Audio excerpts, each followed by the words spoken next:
present to these students how you can connect to Cuba through what you do. Okay. Can people hear me?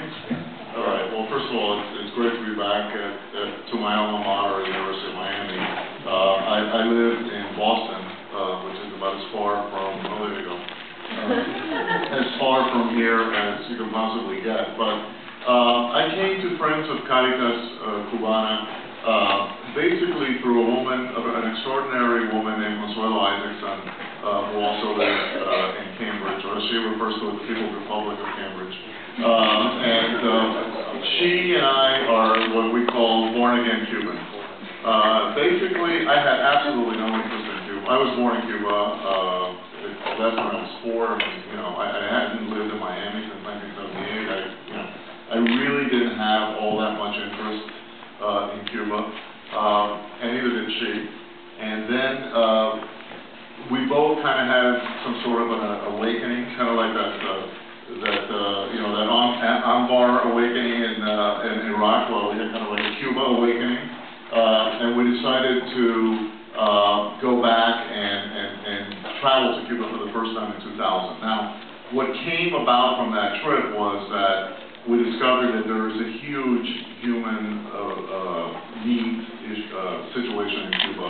I don't need to tell you what the average person makes who works, but you should know that the average pensioner in Cuba, and Cuba is an increasingly older society, makes somewhere between $3 and $5 a month. So we ran into situations where you would find little ladies reselling the plastic bags from the dollar shops, sitting on stoops, selling these plastic bags and hoping to maybe make the equivalent of 50 cents in a day. So obviously no one can live on that. No one. Who can live? I don't care. There's no math that you can possibly come up with for a human being in Cuba that makes $3 to $5 a month can live. So enter Caritas in Cuba. Caritas in Cuba is an organization run by the Catholic Church. It doesn't matter though if you're Catholic or if you're atheist. In fact, it doesn't matter if you're a communist or not a communist. They will serve whoever needs help. And they are the only NGO in the entire island that has national reach. They have about 15,000 volunteers all around the island. And you know, one of the things, I'll just give you some examples of what they do. I went to I'll start off by saying that they do things like work with AIDS patients. Surprisingly for a Catholic organization, very, very heavily involved in AIDS, with AIDS patients. Done a fantastic job. So has the Cuban government, frankly, with this particular issue. And they work with, they have quite a large number of daycare centers, which I visited. And they have what are called, they have like dining rooms, because obviously in Cuba the biggest issue is food. There's just simply not enough food. And I went to one of these that they had in Matanzas province, which is a relatively poor province. And what I found was this: a group of, I think probably about 60 older Cubans, all of whom, by the way, in addition to only earning $3 to $5 in their pensions, donate out of those $3 to $5, $1 to $2 to the local Caritas center, so that together they can feed people. And so, you know, this is the kind of things that they do. They serve these older people lunch and dinner. There's a variety. There's a program that I went to in the United States where they work with, Caritas works with children who are, I don't know what the politically correct term is these days. Well, first of all, Down syndrome is one. The other one was that they have mental retardation. I don't think it's a very popular name these days, but there's some issues. And so they work with these people. And you cannot imagine how important it was for a Cuban American like me to all of a sudden land in some daycare center or some center for young people, like for example, there were after-school centers, and just to land there and just say, oh, hello, you know, I'm from Boston, I grew up in Cuba, the first thing I was about the Red Sox, and it makes a really big difference. I mean, you really connect on a person-to-person level.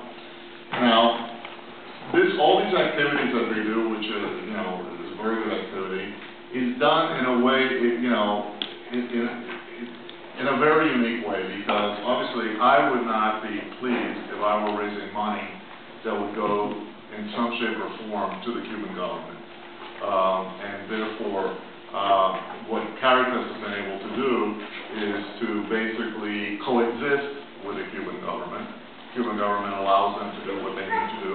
But the money that we have raised, and last year we raised $400,000, which sounds like a lot, but frankly it's not, to send to Cuba for mostly hurricane relief.